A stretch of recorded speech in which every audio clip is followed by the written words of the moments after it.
Holidays-நாலே நம்ம K Travels தான். தமிழகத்தின் முன்னணி டிராவல்ஸ் நிறுவனம். Plan your happy trips with K Travels. முக்கியமாக திரு எடப்பாடி பழனிசாமி தலைமையின் மீது அதிருப்தி கொண்டிருப்பவர்கள், வெளியில் இருப்பவர்கள், முக்கியமாக வெளியில் இருக்கிறவங்க, உள்ளே சில பேர் இருக்கலாம். இல்லை, இந்த இரட்டைலை முடங்கிவிட வேண்டும், இதன் மூலம் கட்சியில் ஒரு பிரச்சனை வர வேண்டும், எல்லோரும் ஒன்றிடுவதற்கான நிர்பந்தத்தை இது கொடுக்கும். நிச்சயமாக நீங்கள் சொல்கிற கருத்து 100க்கு 100 சரியானது. பிடிவாதமாக இருக்கும் திரு எடப்பாடி பழனிசாமிக்கு ஒரு நிர்பந்தத்தை இந்த இரட்டை இலை முடக்கத்தின் மூலமாக மீண்டும் இரட்டை இலை சின்னம் நமக்கு கிடைக்க வேண்டும் என்றால் ஒன்றுபட வேண்டிய அவசியம் இருக்கிறது. கட்சி முக்கியமான ஒரு சின்னம் இரட்டைலை சின்னம். திரு ரஜினிகாந்த் சொன்னது போல அதிமுகவுடைய பிரம்மாஸ்திரம். அந்த கட்சியுடைய இரட்டைலை சின்னம் இருக்கும் பொழுது அது முடங்கினா பரவாயில்ல, அப்போதான் அவர் இறங்கி வருவார் அப்படின்னு பிரிந்தவர்கள் நினைப்பது நியாயமா? சந்தர்ப்ப சூழல் தான். ஒரு கட்சி தொடர்ந்து சரிவை பின்னடைவை கிட்டத்தட்ட ஒரு 10 தோல்விகளுக்கு மேலே தொடர்ந்து சந்தித்த நிலையில் மீண்டும் அது ஒன்றுபடாமல் வெற்றி சாத்தியமில்லை என்கிற எண்ணமும் உணர்வும் எல்லா தரப்பினருமே வந்த நிலையில் நேரடியாக கேட்கிறேன், நீங்கள் இரட்டலை தொடர வேண்டும் அல்லது முடங்க வேண்டும், எதை விரும்புகிறீர்கள்? இல்லை, இரட்டை இலை முடங்கினால் கட்சி வலிமை பெறுவதற்கு, பிரிந்து கிடக்கிற சக்திகள் ஒன்று சேருவதற்கு பெரும் வாய்ப்பு இருக்கிறது. எடப்பாடி கிட்ட இரட்டை இருக்கக்கூடாது. இடைக்காலத்தில் திரு எடப்பாடியினுடைய அந்த பிடிவாதம் தளர்ந்து கட்சி ஒன்று சேர்வதற்கு இந்த நிலை ஏற்பட்டால், இரட்டை இலை சின்னம் முடக்கப்பட்டால் அவர் தன்னுடைய நிலையை, பிடிவாதத்தை தளர்த்தி வருவார் என்பதால் இடைக்காலமாக இப்படி ஒரு தீர்ப்பு வந்தால் கூட பரவாயில்லை என்கிற எண்ணமும்.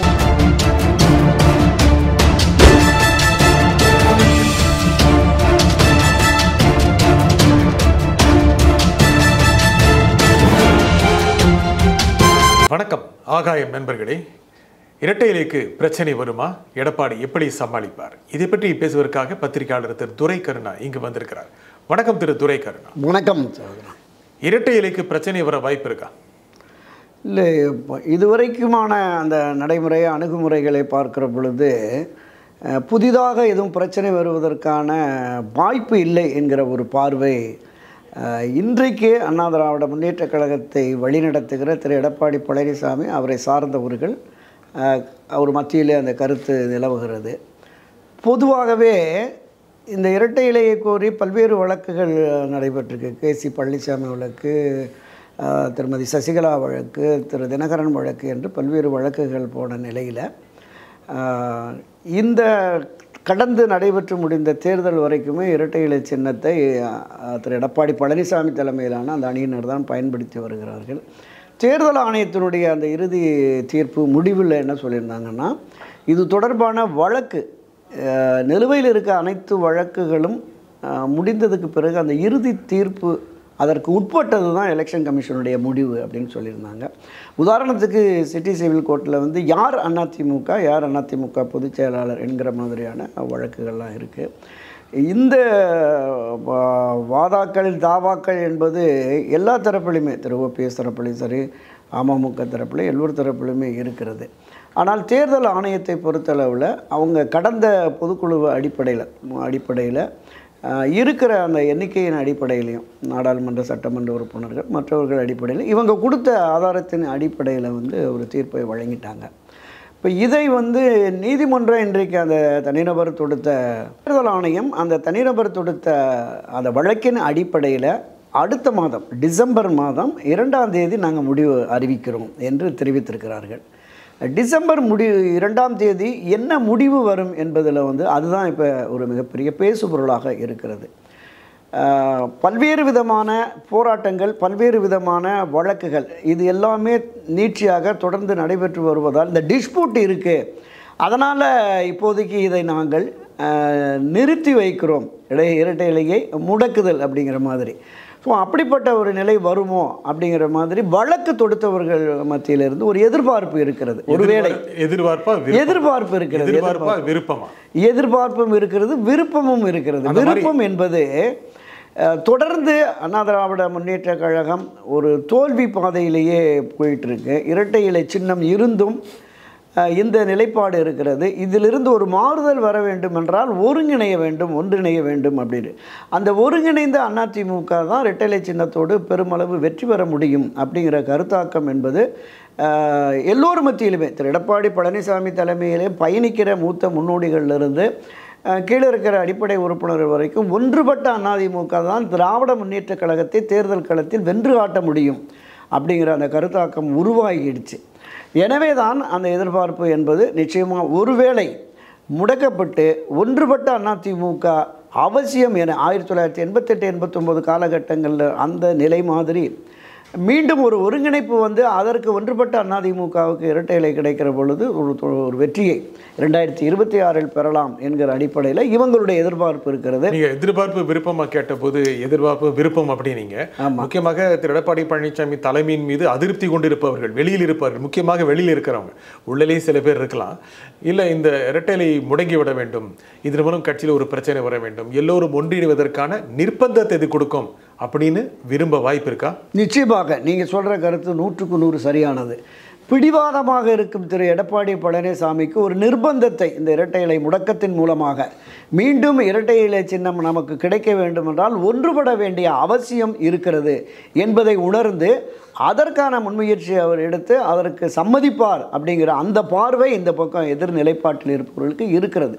இது ஒரு இறுதி வாய்ப்பாக இருக்கும். ஏன்னா தொடர்ந்து வலியுறுத்தல்கள், தொடர்ந்து இந்த 2024 நாடாளுமன்ற தேர்தலுக்கு பிறகு இந்த கருத்தாக்கம் என்பது வந்தது. நாம் கடந்த பல பதிவுகளில் பேசின மாதிரி திரு ஓபிஎஸ் அவர்கள், திருமதி சசிகலா அவர்கள் தான் அந்த ஒன்றிணையனும் ஒருங்கிணைப்போம் என்கிற அந்த கருத்தை பேசி வந்த நிலையில் இந்த தேர்தல் முடிவுக்கு பிறகு கள யதார்த்தத்தை உணர்த்துவதற்காக அந்த 6 பேர் கொண்ட முன்னணியினர் அது பச்சை பொய் என்று திரு எடப்பாடி பழனிசாமி சொன்னாலும் கூட அது நிச்சயமாக பச்சை பொய்யில் 100% உண்மை.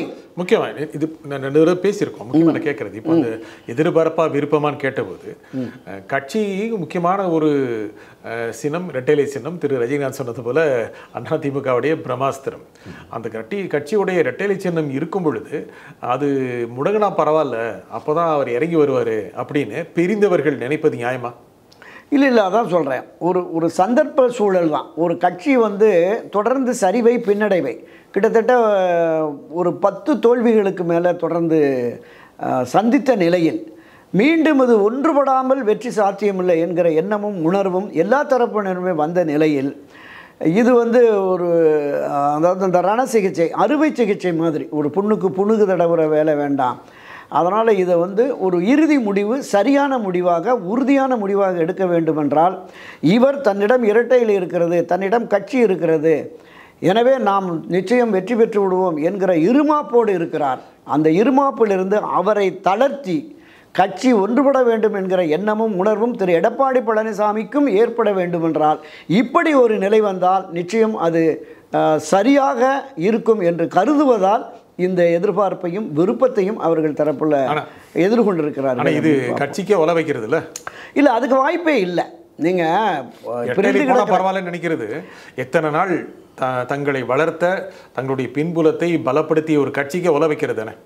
இல்லை, மரியாதைக்குரிய புரட்சித் தலைவர் எம்ஜிஆர் அவர்கள் மறைவுக்கு பிறகு அப்படி ஒரு நிலை உருவானது. யாருமே விரும்பலை, இரட்டை இலை சின்னம் முடக்க வேண்டும் என்று யாரும் விரும்பவில்லை.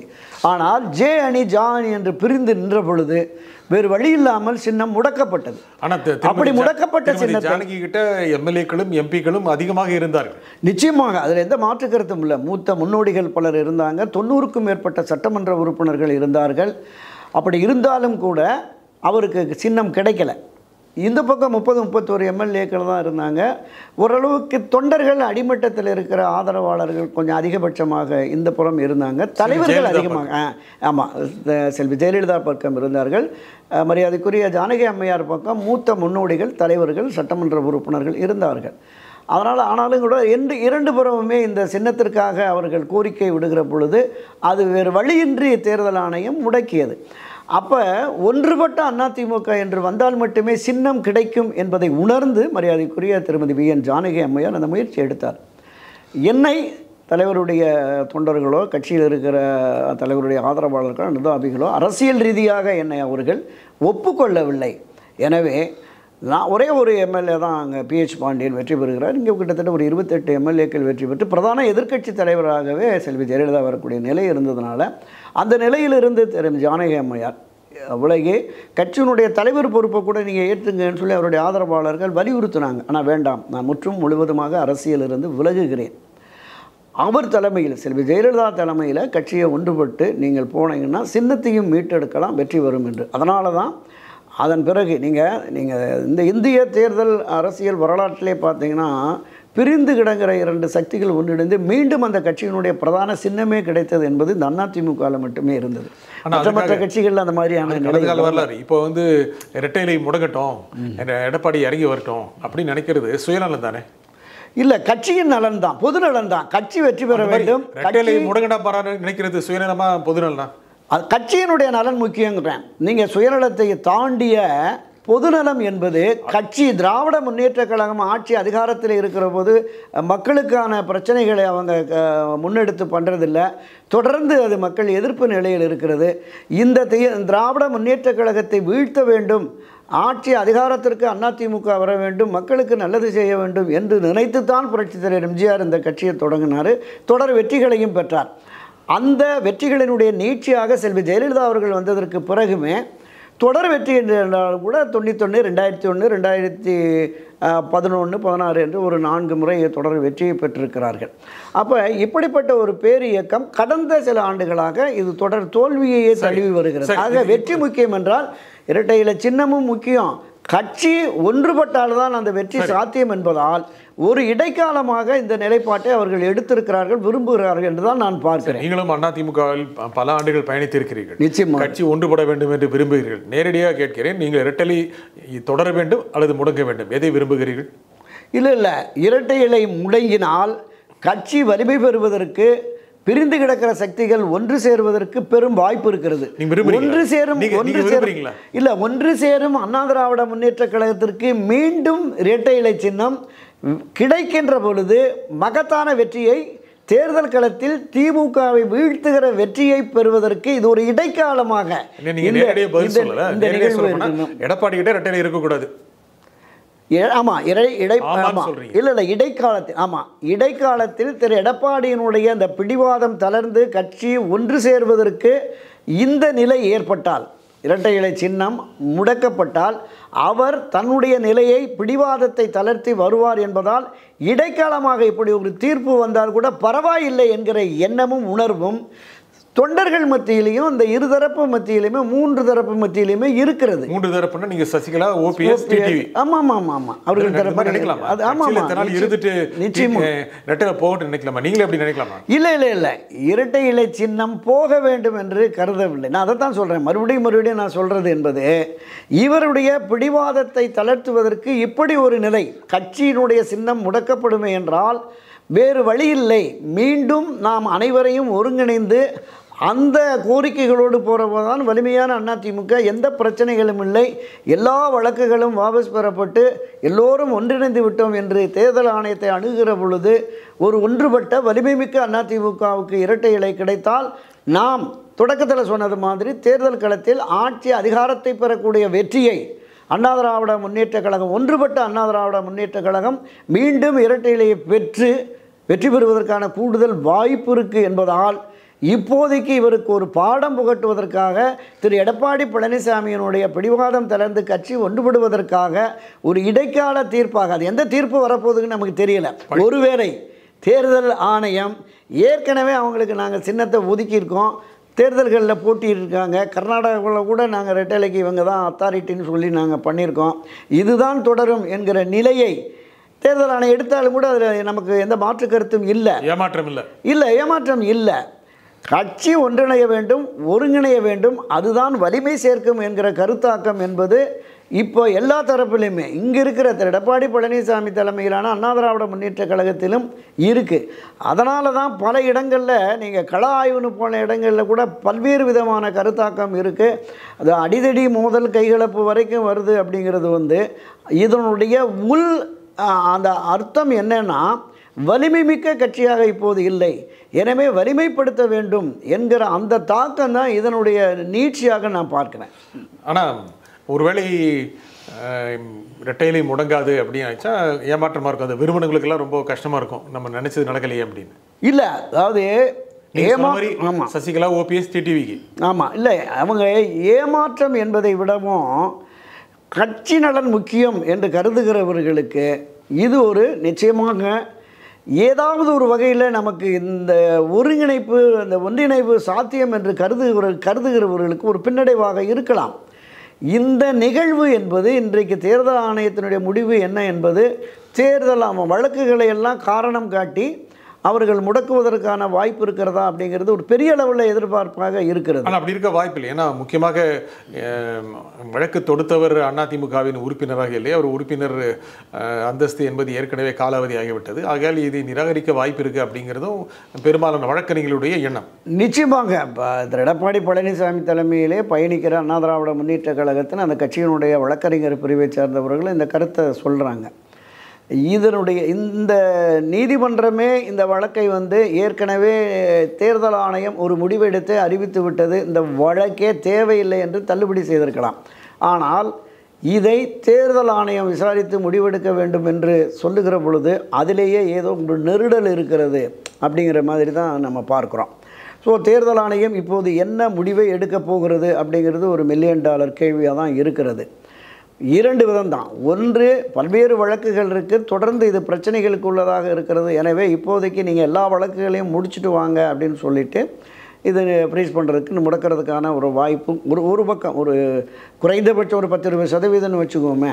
மீதம் ஒரு 80% என்பது அவர்கள் குறிப்பிடுவது போல் ஏற்கனவே இந்த முடிவை எடுத்து பொதுக்குழு, செயற்குழு, மற்ற உச்சநீதிமன்றம், உயர்நீதிமன்றம் பல்வேறு விஷயங்களை நாங்கள் ஆய்ந்தறிந்து பார்த்ததில் இதற்கு நாங்கள் எடுத்த முடிவு சரிதான் அப்படின்னு சொல்கிறதுக்கான வாய்ப்பு இருக்குது. எது எப்படியோ நமக்கு டிசம்பர் 2ஆம் தேதி நமக்கு தெரிய வரும். ஒருவேளை இப்படி ஆனாலும் கூட எடப்பாடி கலங்க மாட்டார்ல. ஏன்னா அவர்கிட்ட பெரும்பாலான சட்டப்பேரவை எம்பிக்கள், சட்டப்பேரவை உறுப்பினர்கள் எம்பிக்கள் இருக்காங்க. அதே மாதிரி செயற்குழு, பொதுக்குழு உறுப்பினர் அவர் பக்கம் இருக்காங்க. இது எல்லாத்தையும் சேர்த்து பார்க்கும் பொழுது சின்ன பின்னடைவு வந்தால் கூட சட்ட போராட்டம் நடத்தி மீண்டும் இரட்டைலையை எடப்பாடி தலைமையிலான அதிமுக வென்றுவிடும். இல்லை, அதிமுக எடப்பாடி தலைமையிலான அந்த அணி வென்றுவிடும் என்பது நான் பல பதிவுகளில் தொடர்ந்து பேசி வருகிற போல இந்த தமிழகத்தினுடைய அரசியல் கள யதார்த்தம் என்பது ஒன்றுபட்ட அதிமுக மட்டுமே திமுகவை வீழ்த்துகிற அளவிற்கான வெற்றியை பெற முடியும். அப்படி இல்லாத பட்சத்தில் திரு எடப்பாடி பழனிசாமி தலைமையிலான இன்றைய அதிமுக ஒரு பின்னடைவை, பலகீனத்தை, பெரும் தோல்வியை சந்தித்திருக்கிற நிலையில் கட்சியை வலுப்படுத்தி இந்த கட்சி வலிமையான கட்சி 2026 நடைபெறவுள்ள சட்டப்பேரவை தேர்தலில் ஆட்சி அதிகாரத்தில் உள்ள திமுகவை வீழ்த்தி ஆட்சி அதிகாரத்துக்கு வரும் என்கிற நம்பிக்கை கட்சியினுடைய தொண்டர்கள், அடிமட்ட உறுப்பினர்களுக்கு ஏற்பட்டால் மட்டுமே தீவிரமாக களப்பணியாற்றுவார்கள். அப்படி ஒன்றிணைந்த அதிமுக வலிமையாக இருக்கிறது என்று கருதினால் மட்டுமே திரு எடப்பாடி எதிர்பார்க்கிற அளவுக்கு பிற கட்சிகள் அவர்கள் தோழமையாகவோ அல்லது கூட்டணிக்கோ வருவதற்கான வாய்ப்பு இருக்கிறது. இல்லை என்று பிடிவாதமாக இதே நிலைப்பாட்டில் திரு எடப்பாடி அவர்கள் தொடருவாரே என்றால் நிச்சயமாக கட்சியும் வலிமை இருக்காது, கூட்டணியும் வலுவான கூட்டணி அமையாது என்பதுதான் நிதர்சனம். இன்றைய அரசியல் சூழல் என்பது திராவிட முன்னேற்ற கழகம் ஒரு மிகப்பெரிய கட்டமைப்போடு தேர்தலை எதிர்கொள்கிறது. ஆட்சி அதிகாரத்தில் இருக்கிறார்கள். 234 தொகுதியிலும் தேர்தல் பணிகளை தொடங்கிவிட்டார்கள். பூத் கமிட்டி கூட்டம், பாக கமிட்டி கூட்டம், சட்டமன்ற தொகுதி வாரியான கூட்டம் என்று களப்பணியில் இறங்கிட்டாங்க. வழக்கமாக அண்ணா திராவிட முன்னேற்ற கழகம் தான் தேர்தல் பணியில் எப்போதும் ஒரு முன்னோடும் கட்சியாக இருக்கும். அவங்க தான் முதல்ல வேட்பாளர் அறிவிக்கிறது களப்பணியில். ஆனால் 1.5 ஆண்டுகளுக்கு முன்பாகவே திராவிட முன்னேற்ற கழகம் ஏற்கனவே 40க்கு 40 என்று 100% வெற்றியை பெற்றுவிட்டோம், இனி 200+ என்கிற அந்த கணக்கில் நாங்கள் இறங்கிட்டோங்கிறாங்க. ஆனால் இன்றும் கட்சியை பலவீனமான நிலையிலே வைத்துக்கொண்டு நான் வியூகம் வகுக்கிறேன், என்னுடைய வியூகத்தின் அடிப்படையில் பலமான கூட்டணி அமையும், மீண்டும் திமுகவை வீழ்த்தி ஆட்சிக்கு வருவோம் என்கிற திரு எடப்பாடி அவர்களுடைய கனவு பகல் கனவாகத்தான் முடியும். நான்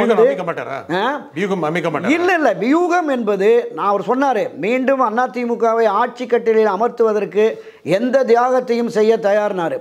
அவர் செய்ய வேண்டிய தியாகம் என்பது தன்னுடைய பிடிவாதத்தை தளர்த்தி கட்சியை ஒன்றுபடுத்த வேண்டும். அந்த ஒரு தியாகத்தை செய்தால் போதும். அவர் சொல்கிறாரு, நேற்றைக்கு முன்தினம் நடந்த கூட்டத்தில் இந்த அதிமுகவை எவராலும் அழிக்க முடியாது, யாராலும் வீழ்த்த முடியாதுன்னு. இது 1973-74 காலகட்டங்களில் புரட்சித் தலைவர் எம்ஜிஆரே ஒரு செயல்குழு கூட்டத்தில், கட்சியினுடைய செயற்குழு கூட்டத்தில் சொன்னார், நம்முடைய கட்சியை எந்த சக்தியாலும் அழிக்க முடியாது நம்மை தவிர சொன்னார். நம்மால் மட்டும்தான் அந்த கட்சியை அழிக்க முடியும் அப்படின்னு. அந்த வேலையை திரு எடப்பாடி தொடங்கியிருக்காருங்கிற சந்தேகம் உருவாகிவிட்டது.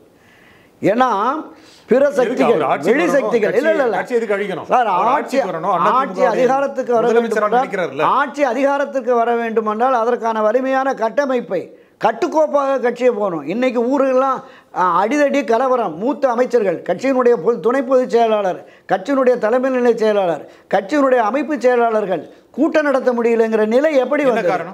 என்ன வந்தது? புரட்சித் தலைவர் எம்ஜிஆர், செல்வி ஜெயலலிதா போல ஒரு கட்டுக்கோப்பாக அந்த இயக்கத்தை கொண்டு செலுத்த முடியவில்லை.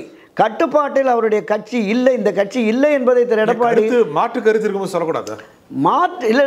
மாற்று கருத்து என்பது நிச்சயமாக அது விவாதங்களாக இருக்கலாம். அடிதடி கைகலப்பு வரைக்கும் போகிற போது மிதமிஞ்சிய ஜனநாயகம் என்பதே ஒரு அரசியல் கட்சிக்கு ஆபத்தாக முடிஞ்சிடும்.